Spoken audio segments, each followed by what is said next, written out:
Who invested in millimeter wave hardware companies? You already know.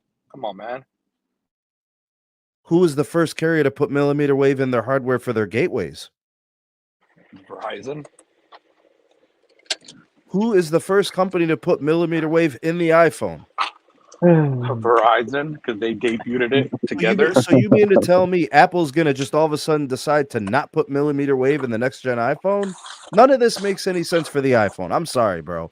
I can't get with it. The more and more I dig into it, the more it doesn't hold for the iPhone. We got to stop these Tyrone narratives, man.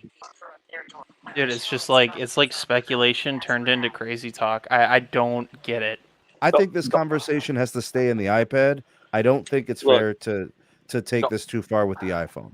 Look, this is where I think this is where I kind of see it happening with the iPhone. Is the regular models, like the regular and the plus.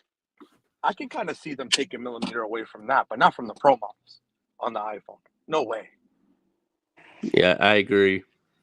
But again, we're at a point now with the X75 chipset where it's a converged chipset. It's no longer a separate piece of silicon, which is going to help reduce the cost.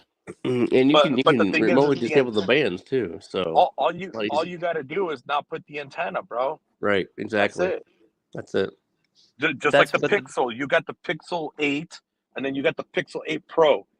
Pixel 8 doesn't have millimeter wave, but the 8 Pro does.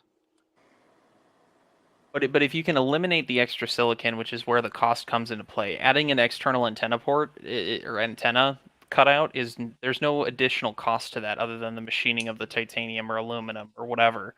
So even at this point, the cost is being reduced to the point where it's almost a moot point as well. Like, we shouldn't speculate that Apple's going to remove it, because even Samsung is now offering millimeter wave on their lower end devices, their FE devices. You know, Google being the exception, but you also have to keep in mind that base Pixel is also significantly cheaper, like what, $300 cheaper than the Pro. Like, that's that is like a mid to entry level device rather than a flagship, or even I don't know. Look, this is how I just look at it, bro. Is Verizon is winning ahead to be closer towards the 6G rates. And I know, yes, it's still early to be talking about stuff like that, but it's already happening in China.